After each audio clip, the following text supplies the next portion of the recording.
और आज का जो हमारा टॉपिक है वो आर्टिकल्स। आर्टिकल्स बहुत इजी टॉपिक है, लेकिन इसको अगर सही तरीके से आपने नहीं समझा तो आप बहुत छोटे मिस्टेक्स कर सकते हो, और इस तरह के मिस्टेक्स अगर आप करते हो तो एक इंप्रेशन ऐसा बनता है कि भाई इस बंदे को इंग्लिश नहीं आता है। ठीक है, जैसे हम बोलते हैं ना कि आप सेंटेंस लिख रहे हो और सेंटेंस का पहला लेटर अगर आपने स्मॉल लिख दिया और बाद में भले आपने पूरा सेंटेंस ग्रामेटिकली करेक्ट लिखा हो, तो भी एक इंप्रेशन क्या बनता है कि इसको इंग्लिश नहीं आता। क्योंकि इंग्लिश का बेसिक रूल है कि सेंटेंस का पहला लेटर जो होना चाहिए वो कैपिटल होना चाहिए। तो उसी तरह से अगर हम आर्टिकल्स की बात करें तो हमारे आर्टिकल्स है A and the, A and the, ये हमारे 3 आर्टिकल्स है।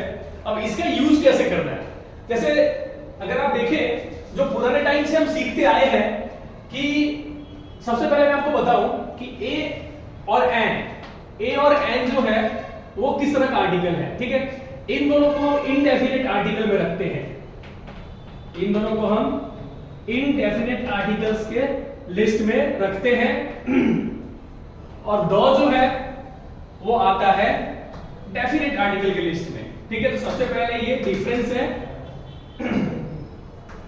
सबसे पहले ये डिफरेंस है ए एन और द में। ठीक है, ए एन जो है वो इनडेफिनिट आर्टिकल है, द जो है वो डेफिनेट आर्टिकल है।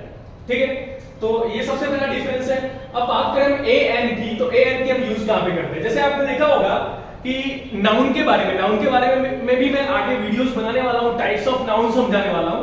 लेकिन नाउन में ही आपने देखा होगा कि 2 टाइप के नाउन है। ठीक है, एक होता है काउंटेबल नाउन, एक है काउंटेबल नाउन, और दूसरा है अनकाउंटेबल नाउन। एक होता है काउंटेबल नाउन और दूसरा है अनकाउंटेबल नाउन। ठीक है, अब जैसे मान लीजिए कि चेयर जो है वो काउंटेबल नाउन है। ठीक है, चेयर जो है वो काउंटेबल नाउन है, लेकिन अनकाउंटेबल नाउन में चेयर किस मटेरियल से बना होता है, तो चेयर देखिए वुड से बना होता है। ठीक है, तो वुड को हम क्या करते हैं, अनकाउंटेबल नाउन के लिस्ट में रखते हैं। ठीक है, वुड को हम किस में रखते हैं, ठीक है, अनकाउंटेबल नाउन के लिस्ट में रखते हैं। चेयर मान लो प्लास्टिक के से बना है, तो प्लास्टिक जो है वो अनकाउंटेबल नाउन के लिस्ट में आता है। ठीक है, सेकंड जो है चेयर के साथ आप ले लीजिए फैन। ठीक है, फैन जो है वो काउंटेबल नाउन में आएगा, लेकिन फैन किस चीज से बना है, तो फैन जो है मेटल से बना हुआ है। ठीक है, मेटल से बना हुआ है। ठीक है, तो मेटल क्या है, वो अनकाउंटेबल नाउन के लिस्ट में आता है। ठीक है, काउंटेबल नाउन आपको पता ही होगा कि जिसको हम गिन सकते हैं। ठीक है, which can be counted, and uncountable means जो काउंट नहीं हो सकता है। ठीक है, वुड है, प्लास्टिक है, मेटल है। ठीक है, जो जिन चीजों से ये सारी चीजें बनी है, चेयर, फैन, ये सब, वो अनकाउंटेबल के लिस्ट में आते हैं। ठीक है, तो यहां पे एक और चीज देखना है आपको कि आर्टिकल्स का यूज हम किसके साथ कर सकते हैं। तो आर्टिकल्स का यूज हम सिर्फ काउंटेबल नाउन के साथ कर सकते हैं। ठीक है, आर्टिकल्स का यूज हम किसके साथ कर सकते हैं, काउंटेबल नाउन के साथ। ठीक है, तो ए एंड द, ठीक है, ए एंड द, ये तीनों चीज का यूज हम किसके साथ कर सकते हैं, ओनली काउंटेबल नाउन के साथ कर सकते हैं। ठीक है, अनकाउंटेबल के साथ हम यूज नहीं कर सकते। ऐसा तो मैं बोलूं तो द का यूज, सॉरी, अनकाउंटेबल के साथ भी हम यूज कर सकते हैं, ऐसा कुछ फिक्स नहीं है। ठीक है, कि किसके साथ हम ए एन और द का यूज कर सकते हैं। देखिए वो कंडीशन के ऊपर डिपेंड करता है। जैसे मैं बोलूं, एक एग्जांपल देख मैं बताता हूं कि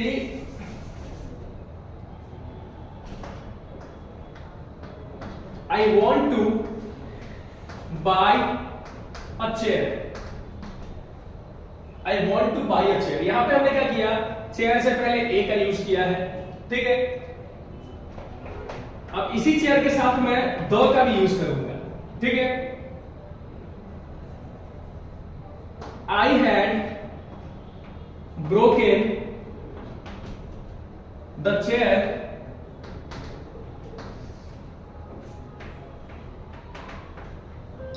which you purchased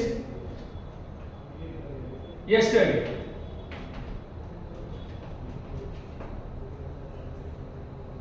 Sorry, I have broken the chair, have का यूज करेंगे। I have broken the chair which you purchased yesterday, मतलब कल जो आपने चेयर खरीदा था उसको मैंने तोड़ दिया।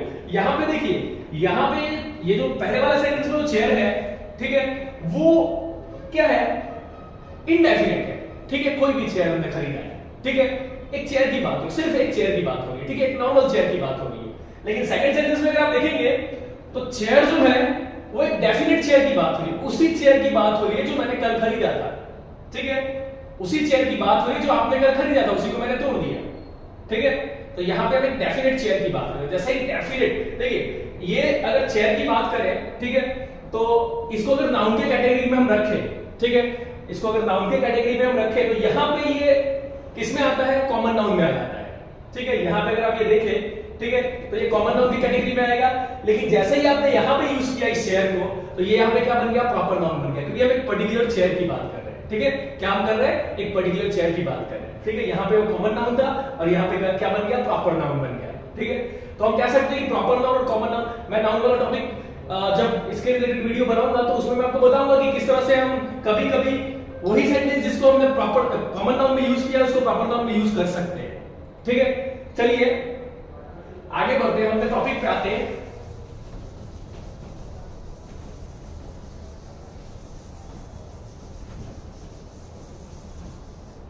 तो अब बात करते हैं ए और एन की।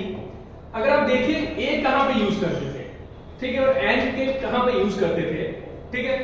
तो हमने ये पढ़ा है कि ए ई आई ओ यू ये हमारे वॉवेल्स हैं, ये हमारे वॉवेल्स हैं, ठीक है। अगर कोई word a E I O you in सब से स्टार्ट हो रहा है, ए ई आई ओ यू इन सब से स्टार्ट हो रहा है, तो हम क्या करते हैं, उसके पहले हम एन का यूज करते हैं, ठीक है। और इसके अलावा जो 21 लेटर्स और बचते हैं, 1 2 3 4 5 यहां पे आ गए। इसके अलावा 21 लेटर्स जो कह सकते हैं कॉन्सोनेंट के हैं, ठीक है, उसके पहले हम ए का यूज करते हैं। 21 लेटर्स जो कॉन्सोनेंट के बचे हुए उसके पहले हम ए का यूज करते हैं, ठीक है। और 5 जो वॉवेल्स है उसके पहले हम एन का यूज करते हैं। लेकिन हमेशा हर चीज में अपडेशन आता रहता है, ठीक है। तो अभी आपको ये ध्यान रखना है कि अभी हम सिर्फ कॉन्सोनेंट और वॉवेल की बात नहीं करेंगे, हम यहां पे बात करेंगे वॉवेल्स की, वॉवेलिक साउंड की बात करेंगे, ठीक है, vowelic sound and consonantal sound, ठीक है। आप इसको vowel sound and consonant sound ही बोल सकते हैं। अब सवाल ये है कि सर वॉवेल साउंड होता क्या है और कॉन्सोनेंट साउंड होता क्या है, ठीक है। तो सबसे पहले अगर हम वॉवेल साउंड की बात करें तो आपने हिंदी में पढ़ा होगा, कि हमारा अ से लेके और टू अ आ ई उ ए ओ अंग अ से लेके अ तक जो साउंड आता है, ठीक है, ये हमारा वॉवेलिक साउंड कहलाता है, ये हमारा वॉवेलिक साउंड कहलाता है। और कॉन्सोनेंट साउंड की अगर बात करें तो इसमें हमारा क से लेके ज्ञ तक, ठीक है, क से लेके ज्ञ तक जो है, ठीक है, वो हमारा कॉन्सोनेंट साउंड है। और वॉवेलिक साउंड जो है वो अ से लेके अ तक है, ठीक है। आपके दिमाग में क्वेश्चन क्या होगा, सर आपने हिंदी से रिलेट कर दिया इंग्लिश को भी, तो भाई रिलेटेड है, ठीक है। आपने देखा होगा बहुत सारे इंग्लिश के वर्ड संस्कृत से लिए गए हैं, ठीक है। तो जब हम इंग्लिश के ग्रामर के रूल्स बना रहे हैं तो वो हिंदी के साथ रिलेट क्यों नहीं हो सकता, तो वो होता है, ठीक है। वोवेलिक साउंड हमारा कौन सा है, अ से लेके अ तक, एंड कॉन्सोनेंट साउंड कौन सा है, क से लेके ज्ञ तक, ओके। अभी देखिए एग्जांपल देके मैं आपको बताता हूं, ठीक है, एग्जांपल देके मैं आपको बताता हूं। Honest, H O N E S T, ठीक है, H O N E S T, ठीक है। अगर इसका आप हिंदी में साउंड देखेंगे तो क्या है, ओ है, ऑनेस्ट, ऑनेस्ट, ऑनेस्ट, ठीक है, ओ यूज किया गया है, ठीक है। तो ये किस में आएगा, तो ये आएगा आपके वोवेलिक साउंड में, इसलिए आप ऑनेस्ट से पहले क्या लगाते हो, एन ऑनेस्ट, ठीक है, एन ऑनेस्ट का यूज करते हो क्योंकि ये साउंड कौन सा है, ये आपका वोवेलिक साउंड है, ठीक है। तो भले ये वर्ड जो है, ये पर्टिकुलर वर्ड ऑनेस्ट जो है वो एच से स्टार्ट हो रहा है, एच जो है वो कॉन्सोनेंट है, ठीक है। तो आप कंफ्यूज ना हो इसलिए मैं आपको क्लियर कर दूं। अब आप कॉन्सोनेंट एंड वोवेल पे ना जाए, अब कॉन्सोनेंट साउंड एंड वोवेलिक साउंड पे आपको जाना है, ठीक है। तो यहां पे आपको देखना है कि ऑनेस्ट जो वर्ड है, ठीक है, उसके वो स्टार्ट भले एच से हो रहा है, लेकिन इसका अगर हम प्रोनाउंसिएशन देखेंगे, इसका अगर शुरुआती लेटर्स का साउंड देखेंगे, ठीक है, तो वो हमारा वोवेलिक साउंड, और इस वजह से हमें यहां पे क्या यूज करना है, एन का यूज करना है, ठीक है। एक और एग्जांपल लेते हैं, यूरोपियन, ठीक है, यूरोपियन की बात करें हम ठीक है। तो यूरोपियन में अगर आप देखें तो ई पहला लेटर जो है, ठीक है, वो है ई, लेकिन इसका जब प्रोनाउंसिएशन हम कर रहे हैं तो हमारा पहला लेटर यू आ रहा है, य, ठीक है। और अगर आप देखें तो य जो है क से लेके ग तक में आता है, ठीक है। तो ये आता है कॉन्सोनेंट साउंड में, कॉन्सोनेंटल साउंड में, इसलिए हम यूरोपियन से पहले क्या यूज करते हैं, ए का यूज करते हैं, ठीक है, ए का यूज करते हैं। तो ये आपके सामने बहुत क्लियर हो गया होगा इससे कि अब हमें ए और एन का किस तरह से यूज करना है, ठीक है। Remember it depends on sound, okay. Where we have to use an, so we have to use an with vowelic sound, and where we have to use a, we have to always use a with consonant sound. Okay, what is vowelic sound? So a to a, that is vowelic sound, and what is consonant sound? K to y, k kh g gh, ch ch j j, t th d d, t th d p f v, y l l, sh tr gy, ठीक है।